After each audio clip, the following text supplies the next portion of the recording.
తాకట్టులో ఉన్న బంగారాన్ని విడిపించి ఆ రోజు ఆన్లైన్ రేటుకే మేము కొంటాం. Sharma gold company.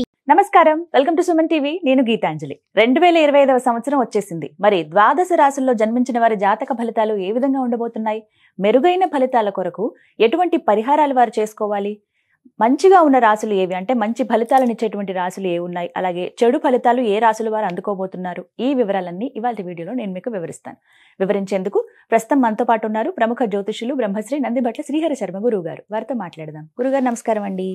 వాగర్థ వివ సంపృక్తౌ వాగర్థ ప్రతిపత్తయే జగతః పితరౌ వందే పార్వతీ పరమేశ్వరౌ. సదాశివ సమారంభాం శంకరాచార్య మధ్యమాం అస్మదాచార్య పర్యంతం వందే గురు పరంపరాం. ఆదిత్యాయ చ సోమాయ మంగళాయ బుధాయ చ గురు శుక్ర శనిభ్యశ్చ రాహవే కేతవే నమః.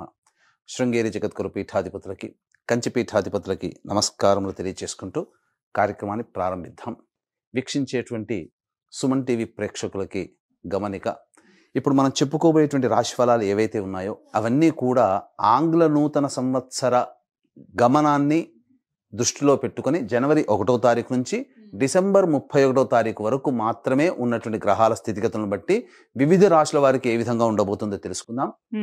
మనకు సాంప్రదాయానుసారంగా వచ్చేటువంటి ఉగాది నుంచి ప్రారంభమయ్యేటువంటి రాశి ఫలితాలని, అనగా వచ్చే విశ్వావసునామ సంవత్సరానికి సంబంధించి ఉగాది ప్రారంభమయ్యడానికి అంటే ముందుగా మళ్ళీ ఆ యొక్క ఉగాది సందర్భంగా మళ్ళీ వివిధ రాశుల వారికి సంబంధించి రాశుల ఫలితాలు ఇవ్వడానికి ప్రయత్నం చేస్తాను. కాబట్టి ఇటువంటి దాంట్లో ప్రపంచమంతా అంగీకరిస్తున్నటువంటిది 2025 నూతన సంవత్సరం. అదేవిధంగా మనము కూడా ఆంగ్ల నూతన సంవత్సరం అనేటువంటి భావనతో ఈ యొక్క కార్యక్రమం చేస్తున్నాం. అదే ఉగాది నాడైతే మార్చి 29వ తారీఖు నుంచి మళ్ళీ 2026-28 వరకు ఉండేటువంటి గమనం వరకు ఉండేది చెప్పేటువంటిది. అవి మనం మరియు వీడియోలో తెలియజేసుకుందాం. అదే అడగబోతున్నాను గురుగారు. అంటే సాధారణంగా ఒకటే ప్రశ్న అడుగుతారు, ఉగాది కదా అసలు చెప్పాలి జాతక ఫలితాలు అనేవి, ఈ లోపు ఏంటి అంటే ఒక సాంప్రదాయంగా అది కొనసాగిపోతుంది. అంటే మనకేమని చెప్పబడింది అంటే, ధర్మం ఏం చెప్పబడింది శాస్త్రంలో అంటేనమ్మా, ప్రపంచమంతా ఏది ఒక విషయం గురించి ఒక తాటి మీద ఉంటుందో అది ధర్మమే కూర్చుంటుంది, శాస్త్రమే కూర్చుంటుందమ్మా. ఇక మరి ద్వాదశ రాశులు వారి జాతక ఫలితాలు తెలుసుకుందాం. ముందుగా గ్రహస్థితులు ఏ విధంగా ఉన్నాయో తెలియచేస్తారా? జనవరి 1, 2025 నుంచి. ఇక గ్రహస్థితిలోకి గనక గమనించుకున్నట్లయితే ముఖ్యంగా గురువు 9th మే వరకు కూడాను ఈ వృషభ రాశిలో సంచారం చేస్తున్నాడు. 9th మే నుంచి మిథున రాశిలోకి సంచారం, 9th మే నుంచి సెప్టెంబర్ 27వ తారీఖు వరకు. ఇక సెప్టెంబర్ 28 నుంచి నవంబర్ 11వ తారీఖు వరకు కర్కాటక రాశిలో. ఇక నవంబర్ 12వ తారీఖు నుంచి డిసెంబర్ 28 వరకు కర్కాటక రాశిలోనే వక్రీకరించే స్థితి పొంది ఉండడం. ఇక శని భగవాన్ల వారిని కనుక చూసుకున్నట్లయితే 15 ఏప్రిల్ వరకు కుంభరాశిలో సంచారం చేస్తున్నారు. 16 ఏప్రిల్ నుంచి అక్టోబర్ 9వ తారీఖు వరకు మీనరాశిలో సంచారం. ఈ మధ్య కాలంలో జూలై 8వ తారీఖు నుంచి వక్రీకరించి మీనరాశిలోనే సంచారం చేస్తున్నాడు. అలాగే అక్టోబర్ 10వ తారీఖు నుంచి కుంభరాశిలో సంచారం చేస్తూ వక్రీకరించి కుంభరాశిలో, నవంబర్ 26వ తారీఖు నుంచి వక్రత్యాగము శని భగవాన్ల వారు చేస్తున్నారు. ఇక రాహుకేతులు కనుక చూసుకున్నట్లయితే 15 మే వరకు కేతువు కన్యలో మరియు రాహువు మీనరాశిలోకి, అలాగే 16 మే నుంచి సింహరాశిలో కేతువు, అలాగే కుంభరాశిలో 16 మే నుంచి రాహుగ్రహ సంచారం జరుగుతుంది. ఇక్కడ గమనించుకున్నట్లయితే ఇక్కడ వీక్షించేటువంటి ప్రేక్షకులకు అందరికీ తెలియజేయాల్సినటువంటిది అంశం ఏంటంటే, ముఖ్యంగా అందరూ ఈ ద్వాదశ రాశుల గురించి రాగానే అందరూ ఆలోచించేటువంటిది ముఖ్యంగా శని దోషం, ఏలినాడు శని, అష్టమ శని, అర్ధాష్టమ శని, కంటక శని, యోగ శని, ఈ శని దోషాలు. అయితే ఇక్కడ 15 ఏప్రిల్ వరకు శని కుంభరాశిలో సంచారం చేస్తూ 16 ఏప్రిల్ నుంచి మీనరాశిలోకి సంచారం చేస్తున్నా, ఈ యొక్క జూలై 8 నుంచి మీనరాశిలోనే సంచారం చేస్తూ వక్రీకరించినటువంటి కారణం చేత మళ్ళీ ఈ కుంభరాశి ఫలితాన్ని ఇస్తాడు. అక్టోబర్ 10న కుంభరాశిలోనే వక్రీకరించి ఉన్నటువంటి స్థితిగతుల చేత ఏమవుతుంది, మళ్ళీ మకర రాశి ఫలితాన్ని శని భగవానులు ఇస్తారు. కాబట్టి అర్థం చేసుకోవాల్సినటువంటి అంశం ఏంటంటే, ఎవరికి కూడాను ఈ సంవత్సరం శని భగవానుడు యోగదాయకంగా పూర్తిగా లేడు. 12 రాశుల వారికి అష్టమ శని, అర్ధాష్టమ శని, కంటక శని, యోగ శని, దాంపత్య శని, ఈ రాశుల ఈ యొక్క దోషాల శని దోషాలు ఏదో ఒక సందర్భంలో కొన్ని నెలల పాటు అందరూ రాశుల వారు అనుభవించాల్సిందే తప్ప ఇక్కడ ప్రత్యామ్నాయము లేదు. కాబట్టి ఇక కుంభరాశి వారికి ఏలినాటి శని వెళ్ళిపోతుందని సంతోషం కానీ, ఈ యొక్క సంబంధించి మకర రాశి వారికి ఏలినాటి శని వెళ్ళిపోతుందని సంతోషం కానీ, లేకపోతే కర్కాటక రాశి వారికి అష్టమ శని దోషం పోతుందని కానీ భావించాల్సిన అవసరం లేదు.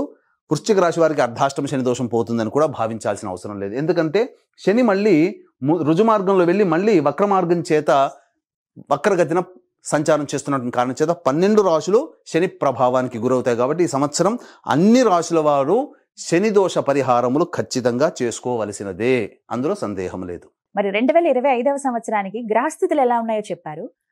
ధను రాశి వారి జాతక ఫలితాలు తెలుసుకోవాలనుకుంటున్నామండి. ఏ రంగం వారికి బాగా కలిసి వస్తుంది, అసలు ఈ సంవత్సరం వాళ్ళకి ఎలా ఉండబోతోందో వివరించండి. జనవరి 1వ తారీఖు నుంచి డిసెంబర్ 31వ తారీఖు వరకు ధనుస్సు రాశి వారికి గ్రహ సంచారం ఎలా ఉందో మనం తెలుసుకుందాం. ఈ యొక్క 2025 సంవత్సరంలో యోగములు అవయోగములు, మంచి చెడు, కష్టము సుఖము ఎలా ఉంటుందో, ఏ సమయంలో ఉద్యోగంలో ప్రయత్నం చేయాలి, ఏ సమయంలో వ్యాపారం బాగుంటుంది, ఏ సమయంలో అన్ని రంగాల్లో ఉన్నటువంటి వాళ్ళకి మంచి చెడు ఎప్పుడు జరుగుతుందనే విషయాల గురించి క్లుప్తంగా తెలియజేసుకునే ప్రయత్నం చేద్దాం. ముఖ్యంగా గమనించుకున్నట్లయితే మనం 9వ తారీఖు మే వరకు ఈ యొక్క గురుడు ధనుసు రాశి వారికి వృషభ రాశిలో సంచారం చేస్తున్నాడు. కానీ షష్టమ గ్రహ ప్రభావమే, షష్టమ రాశి. కానీ వక్రీకరించి మార్చి 37వ తారీఖు వరకు ఉన్నటువంటి కారణం చేత జనవరి 1వ తారీఖు నుంచి మార్చి 30వ తారీఖు వరకు పంచమ రాశి ప్రభావాన్ని కూడా మీకు ఇవ్వబోతున్నాడండి. అసలు చెప్పాలి అంటే చాలా ఆనందంగా ఉంది ధనుసు రాశి వారికి. ఈ యొక్క సంవత్సరంలో కొన్ని రాశులు అద్భుతమైనటువంటి యోగాలే, కానీ ధనుసు రాశి వారికి సంపూర్ణంగా అన్ని గ్రహాలు యోగిస్తున్నాయి. కాబట్టి మంచి ఎలా ఉండబోతుందో తెలియజేస్తున్నాను. జనవరి 1 నుంచి ఏప్రిల్ 1వ తారీఖు వరకు, కనుక మార్చి 30వ తారీఖు వరకు గురుడు వక్రీకరించి వృషభ రాశిలో ఉన్నటువంటి కారణం చేత ఈ యొక్క రాశి ప్రభావాన్ని కూడా అందజేయబోతున్నాడు. తద్వారా ఏమవుతుంది, పెద్దల యొక్క సహాయ సహకారాలు, మీ ఆలోచన ఏదైనా కానీ ప్రతిదీ చురుగ్గా ఆలోచన చేయడం, మంచి జరగడం అనేటువంటిది ధనుస్సు రాశి వారికి కలగబోతుంది. అయితే షష్టమ రాశిలోకి ఏప్రిల్ 1వ తారీఖు నుంచి 9 మే వరకు మాత్రమే అనుకూలంగా లేదు. ఇదొక్కటే అనుకూలంగా లేదు. ఇక చూసుకున్నట్లయితే మే 9 నుంచి సెప్టెంబర్ 27వ తారీఖు వరకు అద్భుతం మిథున రాశిలో సంచారం చేస్తున్నాడు. ఇక సెప్టెంబర్ 28వ తారీఖు నుంచి నవంబర్ 11వ తారీఖు వరకు కర్కాటక రాశిలోకి ప్రవేశం చేయడం. ఈ సమయం కొంత ఇబ్బందికర పరిస్థితి. ఇక నవంబర్ 12 నుంచి డిసెంబర్ 28వ తారీఖు వరకు కర్కాటక రాశిలోనే వక్రీకరించే స్థితి పొంది ఉండడం. కాబట్టి గురుబలం లేకపోతే ఏమవుతుంది, విద్యా వ్యవస్థలో కానీ, కాబట్టి ధనపరంగా సంతానపరంగా కొన్ని సమస్యలు ఎదురవుతాయి. కాబట్టి మీకు విద్యార్థులు ఏ సమయంలో చాలా జాగ్రత్తగా ఉండాలి, 1 ఏప్రిల్ నుంచి 9 మే వరకు విద్యార్థులు జాగ్రత్తగా ఉండండి. ఎక్కువ కఠోర శ్రమ చేయండి, దైవానుగ్రహాన్ని పొందండి, తల్లిదండ్రులని పెద్దల్ని ఏమాత్రం కూడా బాధ పెట్టకండి. ఆ ప్రభావం విద్య మీద పడుతుంది, మీరు రాసే పరీక్షల మీద పడుతుంది. కాబట్టి మంచితనము, దైవానుగ్రహం పొందే ప్రయత్నం చేయండి. ఇది సమయం. ఇక మళ్ళీ సెప్టెంబర్ 28 నుంచి నవంబర్ 11వ తారీఖు వరకు ఉన్నటువంటి సమయం కూడా అనుకూలం కాదు విద్యార్థులకి. కాబట్టి విదేశీ యానము, విదేశీ విద్య కోసం ఈ సమయంలో ప్రయత్నం చేస్తే కొన్ని ఇబ్బందికర పరిస్థితులు అనేటువంటివి ఉంటాయి. కాబట్టి ఇక అన్ని రంగాల్లో ఉన్నటువంటి వారికి ప్రధానంగా మంచి చెడు అనేటువంటిది మనం చెప్పుకుందాం. ఇక మే 9 నుంచి సెప్టెంబర్ 27 వరకు సప్తమ గురు ప్రభావం, విశేషమైనటువంటి యోగం, పెద్దల సహాయ సహకారాలు, తోటి ఉద్యోగస్తులు, అలాగే ఇంట్లోని కుటుంబ సభ్యులు, బయట అందరూ కూడా మీకు సహాయ సహకారాలు. మీ పని అంటే ఒక కాల్ చేస్తే ముందుకొచ్చి వాలిపోతారు. ఆ విధంగా ఉంటుంది మీకు సహాయ సహకారంగా. మీ మీద భక్తి, గౌరవము, అభిమానము, ప్రేమ అన్నీ కూడాను ఎదుటి వాళ్ళ నుంచి మీరు పొందుతారు మే 9వ తారీఖు నుంచి సెప్టెంబర్ 27వ తారీఖు వరకు. కాబట్టి అంత ఆనందదాయకంగా ఉంటుంది. సంతానం కోసం ఎదురు చూసేటువంటి వ్యక్తులు సంతానాన్ని పొందే అవకాశాలు ఎక్కువగా ఉన్నాయి. కాబట్టి మంచి జరుగుతుంది. ఇక ఈ సంబంధించినటువంటిది ప్రభావంగా సెప్టెంబర్ 28వ తారీఖు నుంచి నవంబర్ 11 మధ్యకాలంలో కర్కాటక రాశిలో సంచారం చేస్తున్నటువంటి కారణం చేత ఏం జరుగుతుంది, ముఖ్యంగా సంతాన నష్టం జరిగే అవకాశం ఈ సెప్టెంబర్ 28 నుంచి నవంబర్ 11. మీరు అనుకున్న మనిషి లేదా మీది అనుకున్న వస్తువులు, మీది అనుకున్న స్థిరాస్తులు అవి మీ నుంచి కొంత దూరం అయిపోతాయి ఈ సెప్టెంబర్ 28 నుంచి నవంబర్ 11 మధ్యకాలంలో. ఇది గురువుగారు. కాబట్టి గురువుగారు ఎప్పుడు బాగుంటారు, ఏ సమయంలో బాగుండదు అనేటువంటి విషయం తెలుసుకుంటే మిగతా సమయం అంతా బాగుంటుంది కదా. ఏ సమయంలో బాగుండరు, అశుభ ఫలితాలు ఇస్తారంటే 1 ఏప్రిల్ నుంచి మే 9 వరకు బాగోలేదు, సెప్టెంబర్ 28 నుంచి నవంబర్ 11 వరకు బాగోలేదు. ఇక మిగతా సమయం అంత సమయం కూడా గురువుగారు ఈ యొక్క ధనుసు రాశి వారు చేసుకున్నటువంటి పుణ్యం గురువుగారు చాలా యోగిస్తున్నారు, గురుగ్రహము. కాబట్టి శుభదమైనటువంటి స్థితి, రాశినాథుడండి, ఇంతకన్నా ఇంకేం కావాలి. ఇక అన్నిటికంటే మించి గమనించుకున్నట్లయితే ఈ ధనుసు రాశి వారికి 15 ఏప్రిల్ వరకు కూడాను శని చాలా యోగిస్తాడు. తృతీయ సంచార ప్రభావం చేత 15 ఏప్రిల్. ఇక 15 ఏప్రిల్ తర్వాత ఇంకేముందండి, ఊదరగొడుతున్నారు ప్రసార మాధ్యమంలో ఇక అర్ధాష్టమ శని. ఇక ఈ సంవత్సరం అంతా ఏప్రిల్ తర్వాత మా జీవితం అన్ని ఇబ్బందులేనా అనుకుంటుంటారు. వాస్తవమే, 16 ఏప్రిల్ నుంచి శని మీనరాశిలోకి ప్రవేశం చేసి అర్ధాష్టమ శని దోష ప్రభావాన్ని ఇస్తున్నాడు. కానీ అది శాశ్వతం కాదండి. 16 ఏప్రిల్ నుంచి అక్టోబర్ 9 వరకు మీనరాశిలో ఉంటాడు. కానీ జూలై 8 నుంచి వక్రీకరించి మళ్ళీ మీనరాశిలోని వక్రీకరించిన కారణం చేత మళ్ళీ తృతీయ రాశి సంచార ప్రభావం చేస్తాడు. కాబట్టి విచిత్రంగా చూసుకున్నట్లయితే శనిగారు 15 ఏప్రిల్ వరకు యోగము, 15 ఏప్రిల్ నుంచి 16 ఏప్రిల్ నుంచి జూలై 7వ తారీఖు వరకు మాత్రమే అర్ధాష్టమి శని దోష ప్రభావం.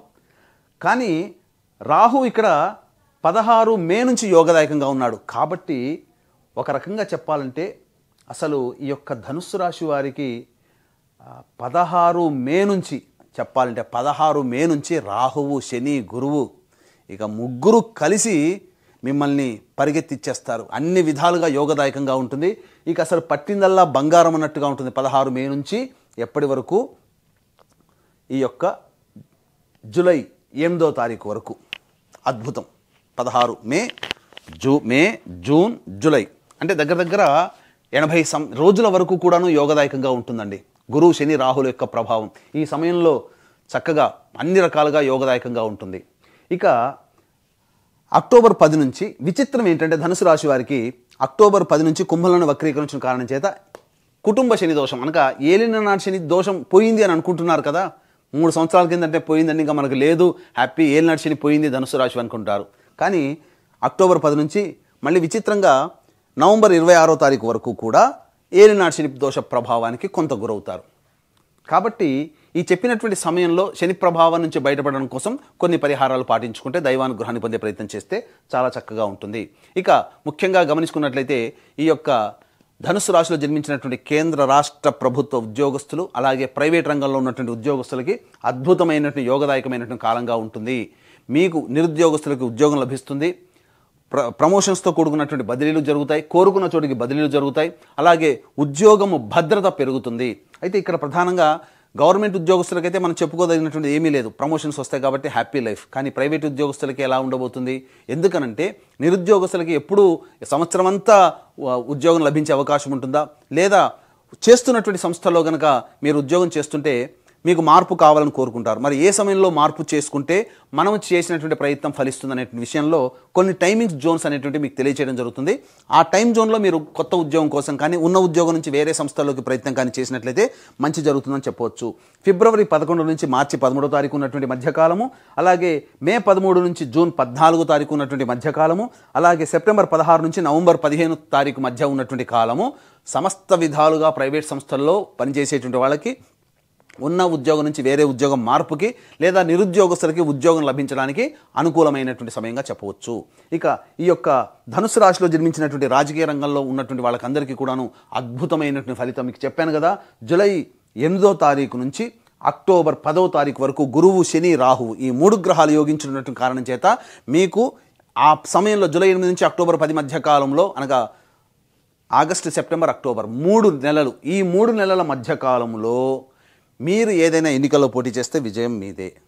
లేదు ఎన్నికల్లో పోటీ చేయట్లేమండి కానీ పెద్దల యొక్క సహాయ సహకారాలతో నామినేటెడ్ పోస్టులు అయినా ఉంటారు, లేదా ప్రజాదరణ పొందగలుగుతారు. అపారమైనటువంటిదిగా మీ జీవితం భవిష్యత్తులో ఒక మార్గాన్ని సుగమం చేసుకుంటారు. ప్రజల్లో సుస్థిరమైన స్థానాన్ని ఈ 3 నెలల్లోనే సంపాదించుకుంటారు. ఇది ఏదైనా కానీ రాజకీయ రంగంలో ఉన్నట్టు మంచి జరుగుతుంది. ఇక ఈ యొక్క రాశిలో జన్మించినటువంటి విద్యార్థులకి ఈ గురుబలము, శని బలము, రాహుగల ప్రభావం వలన చక్కగా అన్ని పరీక్షల్లో ఉత్తీర్ణత పొందుతారు. కాకపోతే చెప్పినటువంటి సమయం ఇంతకుముందు చెప్పుకున్నాం కదా, ఏప్రిల్ 1వ తారీఖు నుంచి మే 9వ తారీఖు వరకు సమయం బాగోలేదు. అదొక్క సమయం తప్ప మిగతా అన్ని సమయాలు అనుకూలంగా ఉన్నాయి. విద్యార్థులకి ప్రవేశ పరీక్షలకు సంబంధించి విజయాన్ని పొందడానికి కొంత అవరోధం ఆ సమయంలో ఏర్పడుతుంది. ఇక ఈ యొక్క ధనుసు రాశిలో జన్మించినటువంటి కళారంగం అనగా సినిమా రంగము, నాటక రంగము, serials, social media, electronic and printing media, నాట్యము, సంగీతము, సాహిత్యము ఇటువంటి కళారంగంలో ఉన్నటువంటి అందరికీ కూడాను అత్యంత ప్రజాదరణ కలిగినటువంటి ప్రాజెక్టులు మీ సొంతం కాబోతున్నాయి. మంచి జరుగుతుంది. కాబట్టి సమయం అనుకూలంగా లేని ఏప్రిల్ 1 నుంచి మే 9 వరకు, అలాగే సెప్టెంబర్ 28వ తారీఖు నుంచి నవంబర్ 11వ తారీఖు ఈ సమయాలు వదిలిపెట్టి మిగతా సమయంలో ప్రయత్నం చేయండి. అద్భుతంగా ఉంటుంది. అసలు సినీ రంగం వాళ్ళకి మార్కెటింగ్ రంగంలో ఉన్నటువంటి వారికి, మీడియా రంగంలో ఉన్నటువంటి వారికి జూలై 8 నుంచి అక్టోబర్ 10 విడుదలయ్యే సినిమాలు కానీ సీరియల్స్ కానీ ఉంటాయో అవి హిట్ అవుతాయి. మీకు ధనాదాయం చక్కగా వస్తుంది, అందులో సందేహమే లేదు. ఇక ఈ యొక్క ధనుస్సు రాశిలో జన్మించినటువంటి వాళ్ళు ముఖ్యంగా చూసుకున్నట్లయితే restaurant business, super markets, general stores, hotels నడిపేటువంటి వాళ్ళు, ఎడ్యుకేషనల్ బిజినెస్, జ్యువెలరీ రంగంలో, అలాగే పండ్ల వ్యాపారస్తులు, కర్రీ పాయింట్లు నడిపేటువంటి వాళ్ళు, తీర్థయాత్రలు, పూజా స్టోర్స్ నడిపేటువంటి వాళ్ళు, ఫుడ్కి సంబంధించినటువంటి ఎటువంటి వారైనా కానీ మీకు అద్భుతమైనటువంటి యోగదాయకం, ధనాదాయం చాలా చక్కగా ఉంటుంది. అలాగే వ్యాపార విస్తరణ కూడా మీరు చాలా చక్కగా చేస్తారు. అందులో ఏమాత్రం సందేహం లేదు. అన్ని విధాలుగా అనుకూలంగా ఉండేటువంటి సమయం అని చెప్పవచ్చు. ఈ యొక్క సంబంధించినటువంటి ధనుసు రాశిలో జన్మించినటువంటి రియల్ ఎస్టేట్ వ్యాపారస్తులు కూడాను అద్భుతమైనటువంటి యోగదాయకంగా ఉంటుంది. కొత్త ప్రాజెక్టులు వస్తాయి. అనుకున్నటువంటి ప్రాజెక్టులు సకాలంలో పూర్తి చేసుకొని మీరు లాభాల బాటలో ఉంటారు. రాని బాకీలు కూడాను వసూలు అవుతాయి. ఈ యొక్క రాశిలో జన్మించినటువంటి రైతులు ఎవరైతే ఉంటారో వాళ్ళకి వేసే ప్రతి పంట కూడా అధిక దిగుబడి అనేటువంటిది ఉంటుంది. కమర్షియల్ పంటలు వేస్తే అద్భుతంగా మీరు రాణిస్తారు. ధనాదాయం చక్కగా ఉంటుంది. ఇంట్లో శుభకార్యాలు జరగడానికి ఆస్కారం ఎక్కువగా ఉంటుంది. కౌలు వ్యవస్థ కూలీలకి కూడాను ఆదాయం చాలా చక్కగా ఉంటుందని చెప్పొచ్చు. ఈ యొక్క ధనుసు రాశిలో జన్మించినటువంటి లాయర్ వృత్తిలో ఉన్నటువంటి వాళ్ళు మున్సిపాలిటీ రంగంలో, అలాగే మైనింగ్ వ్యాపారంలో, అలాగే ఎలక్ట్రానిక్స్ అండ్ ఎలక్ట్రికల్ రంగంలో ఉన్నటువంటి వారికి ప్రమోషన్స్ తప్పకుండా వస్తాయి. అధిక ధనాదాయం అనేటువంటిది ఉంటుంది. కాకపోతే ప్రధానంగా అనారోగ్య సమస్యలు సెప్టెంబర్ 28 నుంచి నవంబర్ 11, అలాగే ఏప్రిల్ 1 నుంచి మే 9వ తారీఖు ఈ మధ్య కాలంలో ఈ గ్యాప్ సంబంధించినటువంటి సమయాల్లో మీకు ఇబ్బందికర పరిస్థితులు అనేటువంటి ఎదురవుతాయి. ఈ రాశిలో జన్మించినటువంటి స్త్రీలు అద్భుతం అండి. ఇంట్లో బయట అన్ని విధాలుగా మీకు సహాయ సహకారాలు అందుతాయి. మిమ్మల్ని చూస్తేనే మీలో ఒక గౌరవ భావం పెరగడం, తద్వారా మీకున్నటువంటి అన్ని సమస్యలను ఎదుటివారు కాగల కార్యం గంధర్వులే తీర్చినట్టుగా అన్నీ మీకు తోడై, మీకు మీ ఇంటి వాళ్ళు బయటి వాళ్ళు అన్నీ మీకు సమస్యలకి తోడు నీడగా ఉండి మీ సమస్యల్ని పరిష్కరిస్తారు. అలాగే చక్కటి గురుతర బాధ్యత అనేటువంటిది ఉంటుంది. సంతానం కావాల్సినటువంటి సంతానం కోసం ఎదురు చూసేటువంటి మహిళలకి సంతాన ప్రాప్తి కలుగుతుంది. ముఖ్యంగా వివాహం కావాల్సిన అబ్బాయిలకి అమ్మాయిలకి సెప్టెంబర్ 28 అనగా మే 9 నుంచి సెప్టెంబర్ 8 మధ్యకాలంలో వివాహాలు నిశ్చయమవుతాయి. పెద్దల సహాయ సహకారాలు అందుతాయి. తద్వారా అన్ని రకాలుగా యోగదాయకమైనటువంటి పరిస్థితిలో ఈ యొక్క ధనుసు రాశిలో జన్మించినటువంటి వాళ్ళు ఉంటారు. ముఖ్యంగా ఐరన్ వ్యాపారస్తులు, అలాగే స్టీల్ వ్యాపారస్తులు, తోలు చర్మం సంబంధించినటువంటి వ్యాపారస్తులు, అలాగే కింది స్థాయి ఉద్యోగస్తులు, ఎడిబుల్ ఆయిల్స్, అలాగే ఫుడ్కి సంబంధించిన ఆయిల్స్, అలాగే ఆటో రంగంలో ఉన్నటువంటి వాళ్ళు, వీళ్ళకందరికీ కూడాను ప్రధానంగా ఈ యొక్క అక్టోబర్ 10 నుంచి నవంబర్ 26 ఉన్నటువంటి మధ్యకాలము అనుకూలంగా ఉండదు. ఇక మిగతా సమయం అంతా అనుకూలంగా ఉంటుంది. 16 ఏప్రిల్ నుంచి జూలై 8 వరకు ఉన్నటువంటి మధ్యకాలం కూడా అనుకూలంగా ఉండదు. మిగతా సమయంలో అన్నీ కూడా అనుకూలంగా ఉంటాయి. కాబట్టి వాహన ప్రమాదాలు చోటు చేసుకునే అవకాశం 16 ఏప్రిల్ నుంచి జూలై 8వ తారీఖు మధ్యకాలంలో ఉంటుంది. గృహాలు ఏర్పాటు చేసుకోవాలి, కొత్త గృహంలోకి వెళ్ళాలి, స్థానచలనం అనేటువంటిది ఖచ్చితంగా జరుగుతుంది. నూతన వాహన కొనుగోలు జరుగుతాయి. స్త్రీలైతే వాళ్ళకి సంబంధించినటువంటి ఆభరణాలు కొనుగోలు చేస్తారు, అందులో సందేహం లేదు. ఇక ఈ యొక్క చెప్పినటువంటి వివరాలన్నీ కూడాను మీ యొక్క రాశి మీద ఆధారపడి చెప్పినటువంటివి. కాబట్టి మిమ్మల్ని ప్రభావితం చేసేది మీకు వివాహం అయితే మీ భార్య లేదా భర్త, సంతానం యొక్క జాతకము, వివాహం కాకపోతే తల్లిదండ్రులు, తోడబుట్టినటువంటి వాళ్ళ జాతకము మీ మీద ప్రభావాన్ని చూపుతాయి. కాబట్టి మీ యొక్క అభ్యున్నతిని చూసి ఈర్ష్య, అసూయ, ద్వేషాలు ఎక్కువగా ఎదుటివారి ద్వారా మీకు కలుగుతాయి. కాబట్టి ఈ యొక్క 2025 సంవత్సరంలో అనుకున్నటువంటి పనులన్నీ కూడా మీకు జరిగిపోవాలి. మీకు గత జన్మ కర్మదోషాలు తొలగిపోవాలి. అలాగే ఈ సంవత్సరం అంతా కూడా 12 రాశుల వారికి శని దోషము ప్రభావంగా ఉండబోతుంది. కాబట్టి మీకు జాతకరీత్యా కలుగు విద్య, వివాహ, ఉద్యోగ, దాంపత్య, సంతాన, అనారోగ్య సమస్యల నివారణకి ప్రధానంగా ఈ సంవత్సరం అంతా అన్ని విధాలుగా బాగుండాలనే సదుద్దేశంతో మీ కుటుంబ సభ్యుల అందరి గోత్రనామాదులతో సర్వదోష నివారణ పూజలు, హోమాలు, కర్మదోష నివారణ హోమాలు, గత జన్మ కర్మదోషాల నివారణ హోమాలు అనేటివి జనవరి 13వ తారీఖు రోజున ప్రారంభించడానికి శ్రీకారం చుట్టబోతున్నాం. శ్రీకాళహస్తిలో కానీ శ్రీశైలం కానీ ప్రారంభమవుతుంది.